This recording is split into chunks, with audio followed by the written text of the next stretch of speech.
Hi, folks. This is Don Meisner with the North Country Fishing Report.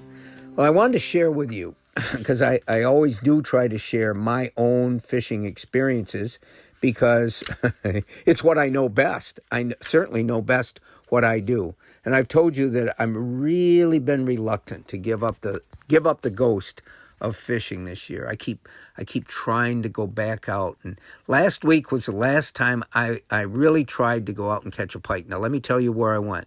I have a couple places where I can go this time of the year if the ice hasn't formed, and I can try to catch northern pike where I don't have to get out in the water. One of them is the causeway in Waddington, where you've seen they've been doing this project all year long. We've talked about why they're doing it, to help the spawning of northern pike in the first creek there. But the process is complete now. That whole project has been done. It looks fantastic there. And that causeway was where I would go for my last fishing of the year. Well, I can't do it anymore. There's a few reasons. Number one, as they completed the project, they put these huge broken rock boulders along that bank.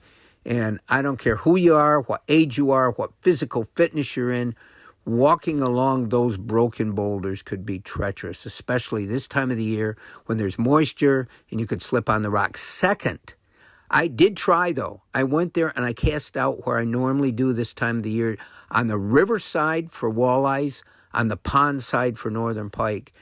And there's apparently pipes and stuff under the water that's been part of this project. You can't see. And I cast night hooked these pipes, and I lost 3 of my jigs immediately. Both sides, I'm not able to fish those sections where I felt the fish would go this time of the year. It's another, all things change. Life changes, and it's evolved into this. So I've lost one of my wonderful spots that I can fish this time of year easily, safely, and even efficiently.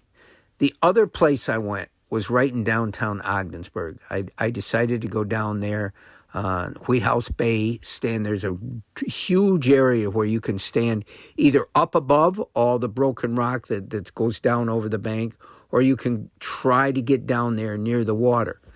And so I know that this is a great ice fishing place. Fish move and come in and out of there, and you have the current just outside. You've got walleyes that will come in the deeper areas.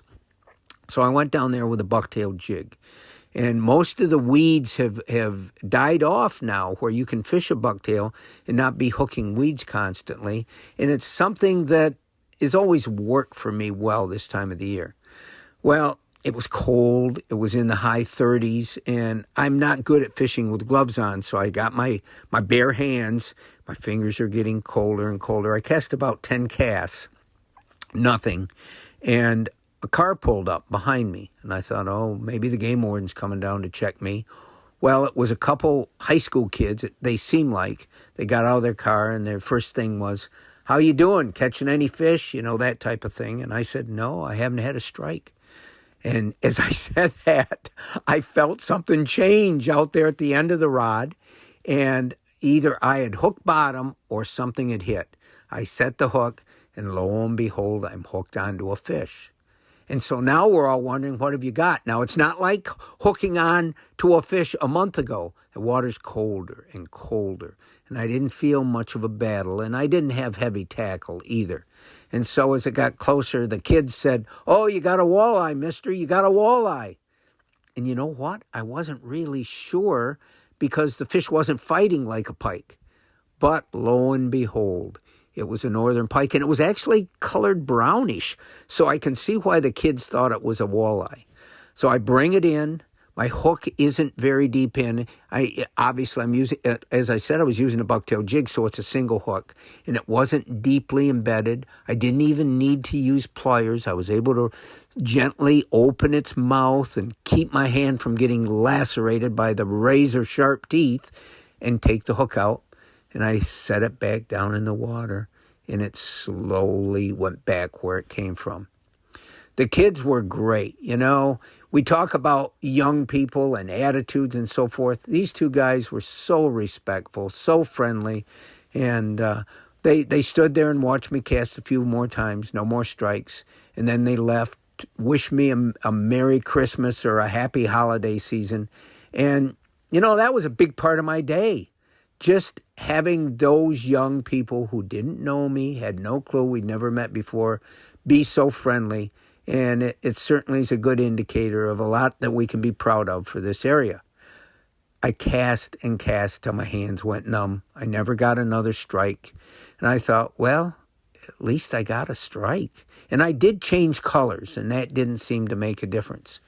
But my final day on the water was a success. And it was a success. It was a success in more ways. For some reason, I can't say that word right now. And if I keep saying that word, it will get worse and worse. But my day ended on a bright spot because I was able to talk to some kids from this area, and they showed me just how proud we can be of our next generation. Until next time, folks, this is Don Meisner with the North Country Fishing Report.